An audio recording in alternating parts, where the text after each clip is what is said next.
Hello and welcome to the Risen Jesus Podcast with Dr. Mike Licona. Dr. Licona is Associate Professor of Theology at Houston Baptist University, and he's a frequent speaker on university campuses, churches, retreats, and has appeared on dozens of radio and television programs. Mike is the president of Risen Jesus, a nonprofit organization. My name is Kurt Jiris, your host. On today's program, we continue looking at the pre-Pauline material available to us in the New Testament, and specifically we're looking at oral formulas that we can find in the New Testament. Before we continue, though, be sure to subscribe to our YouTube channel. We'd love to have you following these podcast episodes. And, of course, if you're listening on other platforms, be sure to subscribe so you can get regular updates about when new episodes are released. Well, Mike, in last week's episode, we talked about the Q source, the pre-Markan tradition. That didn't really offer us much. Speeches and Acts, that provides some possible material for us, but kind of just possible. I might have said possible in my book, but I mean, personally, I think it's probable, but I said possible because that's, there's so much academic debate over that. Sure. Yeah, not a problem. It's sort of like with the Gospels. It's exactly a debate to be had on another day. But we now come to oral formulas, and this is a fascinating subject matter that we can find in the New Testament. There are sort of these creedal statements that we can see that the church memorized, that Paul passed along to people. And of course, if Paul passed these along, that meant that the material, the content, existed before Paul even wrote. And, you could be looking at years before he wrote, maybe even decades, and we're going to get into that. So why don't we start first with Romans 1. So tell us Romans 1, 3-4, what's that creedal statement about? Yeah. Well, let me say something about this oral tradition here, too. It seems like when we read the Old Testament that, and even in Jesus' day, it was pious Jews thought that Israel was to have one law, and that law was to proceed from Jerusalem. And it seems that the early Christians followed this sort of thinking. And Paul was a Pharisee, and of course tradition would have been very important to him, and keeping and passing along tradition in its integrity. So even in Paul's writings, you see that he was very committed to the tradition, that he said he would tell the churches, like in 1 Corinthians and 2 Thessalonians, take heed to the tradition that I've passed to you, along to you, follow it. If someone did not live in accordance with the tradition, you weren't even to eat with such a person. So this tradition wasn't some haphazard kind of stuff passed along like in the game of telephone. There's no question that stories about Jesus, some of them got corrupted over time. It's an entirely different matter, though, whether some of this made it into the New Testament. But with this tradition, we can see that a lot of this is preserved in these oral formulas or creeds. So, for example, in Romans chapter 1, verses 3 and 4, he talks about how Jesus had been born of the seed of David and declared the Son of God with power by the resurrection from the dead. And most scholars who are studying this identify that there is oral tradition, an oral formula here. And the way they see this is there are two relative clauses here that appear in a parallel manner. So you have born of the seed of David, declared the Son of God with power. These are in a parallel manner. And you've got, not only are they parallel in this sense as relative clauses, but there are parallel verbs that are aorist participles. All right, so you have aorist tense. It's kind of like our past tense. And these participles are what begin these relative clauses, so you can see the parallelism that is taking place there. There's also an atypical Pauline term, horizo. He just doesn't use that elsewhere, or rarely elsewhere. I think if he does use it elsewhere, it's in another creedal formula. And then you've got the term Spirit of holiness here, declared the Son of God with power according to the Spirit of holiness. And this is a Semitism. and it's in a letter written to Gentiles in Rome. So all of these go to suggesting that what we have here is an oral formula, a creed that has that Paul knows of, that the church probably even knows of in Rome, and he's passing this along to them. And this talks about he's declared the Son of God with power according to Spirit of holiness by the resurrection from the dead. So here you have a pre-Pauline oral formula, pre-Pauline meaning existing before this letter was written, and it's mentioning the resurrection of Jesus. Yeah, that's some great stuff, and it's sort of exciting. It's kind of like going on a treasure hunt, at least for me. When reading the New Testament, you're trying to find that material that's as early as possible, right? Historians love the material that is as early as possible. Not that that's always a surefire way of getting at the most reliable material, but generally speaking, highly likely the earliest is the best. Of course, correct me if I'm wrong. You're the historian. No, you're right. We like early sources. The earlier, the better. If you can get an eyewitness that's early, and you got that with Paul. He claims to be an eyewitness. If you get that and it's early, that's really good. And if you got an unsympathetic or even hostile eyewitness who's early, and that's exactly what we have with Paul. And through him, we got some of these oral traditions, some of which go back and inform us what Jesus' apostles were preaching, the ones who had walked with him. It's just amazing stuff. Yeah. Okay, so here the next one's an interesting one. It doesn't come from any of Paul's written works. It comes from Luke 24:33 to 34. Tell me about that one. Yeah, so what we have here is this comes right on the heels of the story of Jesus appearing to the Emmaus disciples. These two disciples are walking along the road. Jesus is walking along the road. He joins them and is having conversation with them. And Luke says that the eyes of those disciples were kept from recognizing him. And we've got the name, Luke gives the name of one of the disciples as Cleopas, the other is left anonymous. And so he talks to them, and then they invite him to sit down and eat dinner with them, and because nighttime's coming, and just stay with them. And so Jesus explains to them how the Messiah had to die and rise from the dead, and talks to them expounds the scriptures to them. And then when they broke the bread, Jesus blessed the bread, he broke it, they recognize him, and he vanishes before their eyes. So they get up and they rush off to Jerusalem to meet with the other apostles. This is still Sunday morning, Easter morning. And so that's just under a 7-mile walk. They get to Jerusalem and they're telling the disciples what happened, how they met Jesus. And they respond and they say, yes, it's true. The Lord has really risen and has appeared to Simon. And many scholars look at that statement, the Lord has really risen and has appeared to Simon, as oral tradition. And, I looked at that at first and I thought, I'm not so sure about that. That just looks like part of the narrative. But when you look at the reasons why they say that, it becomes more compelling. So for one, such a statement seems foreign to Luke's narrative because Luke doesn't narrate an appearance of Jesus, the risen Jesus, to Simon. It's like, what happened? He narrates this appearance to the Emmaus disciples, and he narrates an appearance to the 11, which comes right after this creedal or oral formula that's here. But he just mentions this appearance to Peter, but he doesn't narrate it. So that's interesting.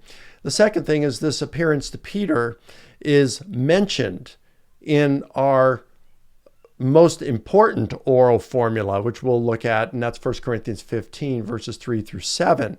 So, and it seems like it may be implied in Mark's gospel at the very end when the women are at the tomb, they discover it empty, and the angel tells them the Lord is risen. And he says, now go tell his disciples and Peter that he has gone ahead of you to Galilee, and there you will see him as he said, and referring to chapter 14, verse 28. So that might be some sort of an allusion to the appearance to Peter. But even if it's not, you still have the narration of the appearance to Peter in 1 Corinthians 15. So this isn't something that was unknown. There is an appearance to Peter that is mentioned in 1 Corinthians 15 and here in Luke's narrative. Yeah, interesting. I hadn't given much consideration to this example from Luke as a oral formula. Yeah, I'll have to think about that more. My first thoughts are kind of maybe the way you had initially approached it, like, oh, maybe it's just part of the narrative. So nothing really to make all that much out of. Sure, and some of these are just going to be stronger than others, but right. Many scholars look at that and they think they see an oral formula there. Yep. All right, let's talk about, as you talk about how some will be stronger than others, let's talk about what I think is a really strong one, and it's one that you frequently reference, and so does Gary Habermas. 1 Corinthians 15. This is an uncontested letter of Paul's, and I've listened to a debate between Bart Ehrman and Bob Price at the Milwaukee Mythicist Conference. Fascinating. Both non-believers. And here's Bart Ehrman reciting 1 Corinthians 15 from memory to demonstrate the existence of Jesus, to prove that this is, historically reliable material. He's citing, Bart Ehrman of all people is citing 1 Corinthians 15 from memory. If there's any benefit here, it's that this is so easy to remember, that's why it was written this way. So the early Christian church could easily remember the tenets here, the teachings. So I'll let you run us through 1 Corinthians 15. Yeah, well, what you were saying there, it's correct. And I mean, it's the oral tradition, oral formula, the creed, that is the primary one, and perhaps the earliest reference to Jesus' resurrection we have in the New Testament. It's Paul. He starts off 1 Corinthians 15 by saying, I want to remind you of the gospel message I preached to you. Now, this is really cool here, because remember in a previous episode, we talked about Galatians chapter 2, where Paul ran the gospel message past the Jerusalem apostles, the pillars of the church, Peter, James, and John. He actually sat down, met with them, ran the gospel message he'd been preaching by them to ensure that he's on message, and they certified that he was preaching the same gospel message they're preaching. So if we get some sort of an idea of what Paul's gospel message is, then this is it. Yeah, we're likewise hearing the voice of the Jerusalem apostles, and it's like, this is historical gold. I mean, this is just awesome stuff. And so Paul says, I want to remind you of the gospel message I preached to you, by which you were saved and remain as believers. And he says, for I delivered to you what I also received. And those two terms, delivered and received, are often used for the imparting of oral tradition, used for the rabbis in that sense. So Paul is imparting to them this tradition that was so important to the early church, that's going to derive from the Jerusalem church. And he's delivered it to them when he says, I want to remind you of the gospel I preached to you, for I delivered, past tense, I delivered to you, past tense. When did he give it to them? When he established the church in Corinth, probably around the year 51, which if Jesus is crucified in either April of 30 or April of 33. So we're looking at what? 18, 19 years, 20, 21 years, 18 to 21 years after Jesus was crucified. Paul is delivering this oral tradition to them. And he's writing to them around 55, 56. So they know he's telling the truth, because they know that he delivered it to them, because he's writing to them on it. I delivered to you in 51 what I also had received. So he's getting this oral tradition prior to 51. We don't know when he received it. You'll have people like Gerrit Ludemann, Robert Funk. Ludeman's an atheist. I don't know what Funk was, but I would guess if he wasn't an atheist, he was an agnostic. And these guys say that we can be entirely confident that this tradition goes back to, within 1, 2, 3 years after the crucifixion.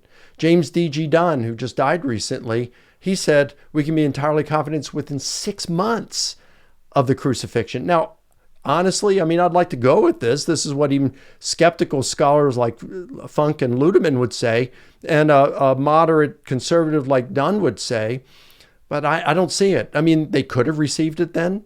When did Paul receive this? We don't know. He could have received it at the time, shortly after his conversion. He might have received it when he went up to Jerusalem 3 years later. He might have received it 14 years later when he went back to Jerusalem. He could have received it during some of his missionary journeys when he was with Barnabas or Silas.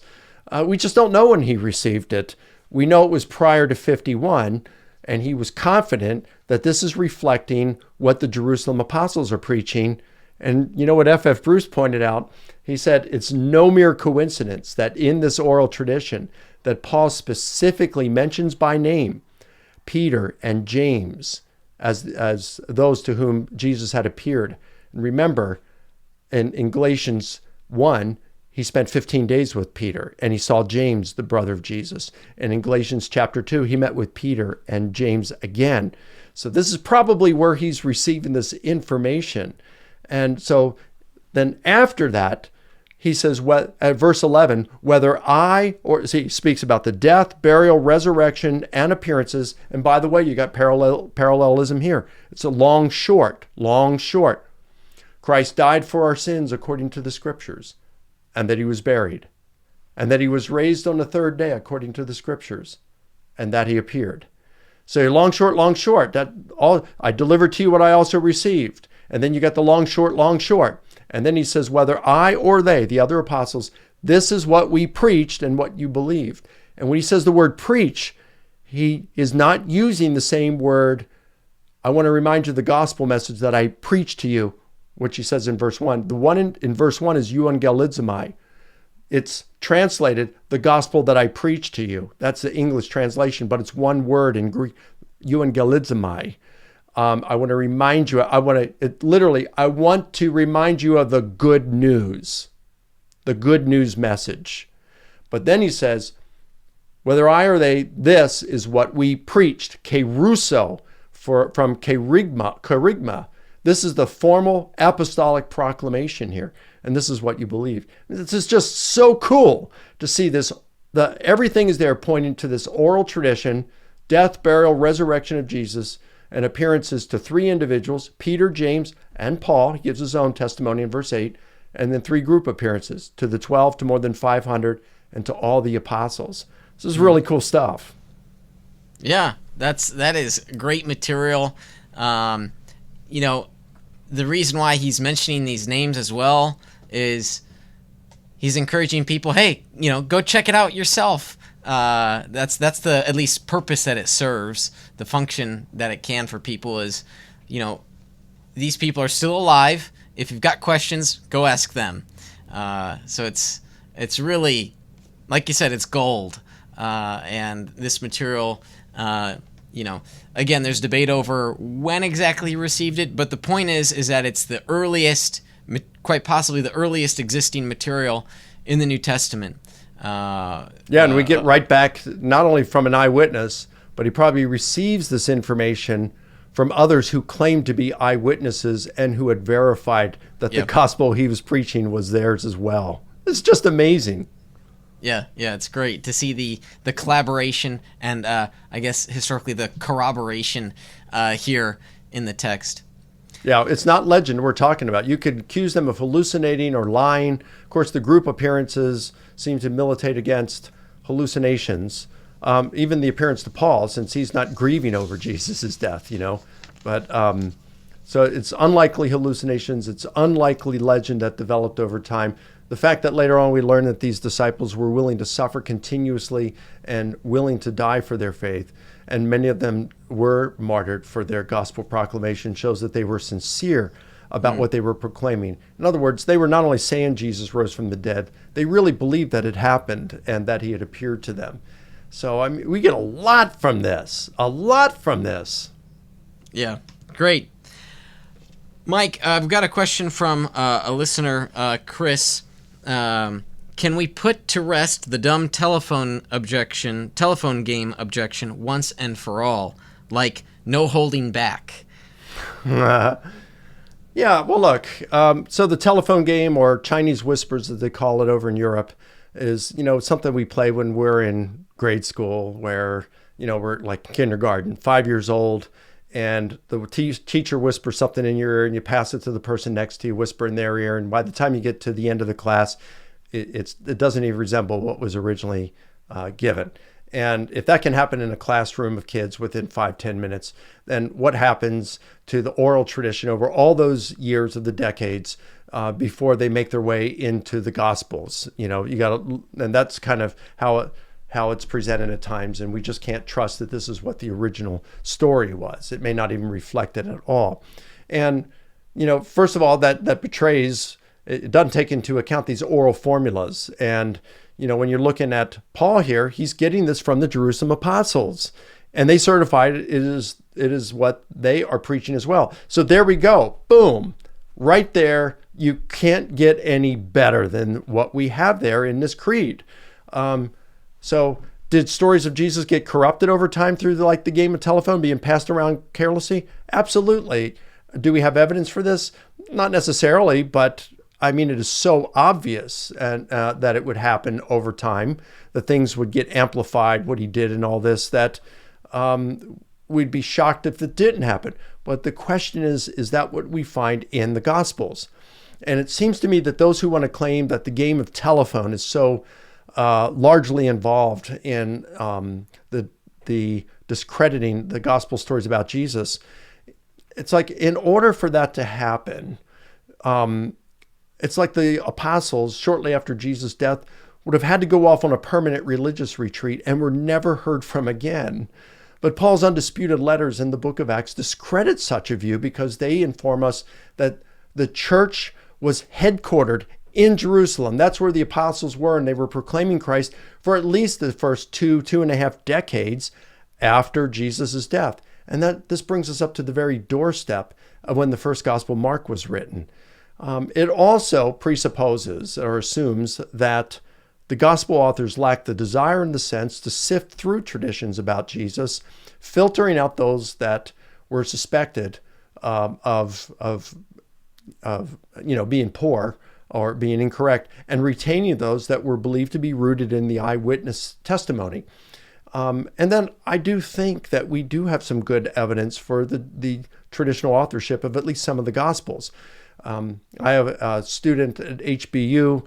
He finished his master's degree earlier, but I supervised his thesis, and he did it on some prolegomena in relation to Mark, the Gospel of Mark. His name is Josh Pelletier. Great guy. He's a Ratio Christi chapter leader at some university in Carolina, South Carolina University, something like that. And he found that the majority of critical scholars, he surveyed 207 of them, 207 critical scholars since 1965 who write on the subject of the date of composition, the authorship and of Mark, and whether it contains Petrine testimony. And he found that the majority of scholars, critical scholars since 1965, writing in English and who comment on it, think they agree with the traditional authorship of Mark's gospel, and that Peter was his primary source. So we're only one removed there, one removed from hearing it from Peter. Or if you want to say Jesus, you want a letter from Jesus or something, then we're two removed, because we're getting it from Peter you're getting it from someone who wrote what he remembered Peter saying.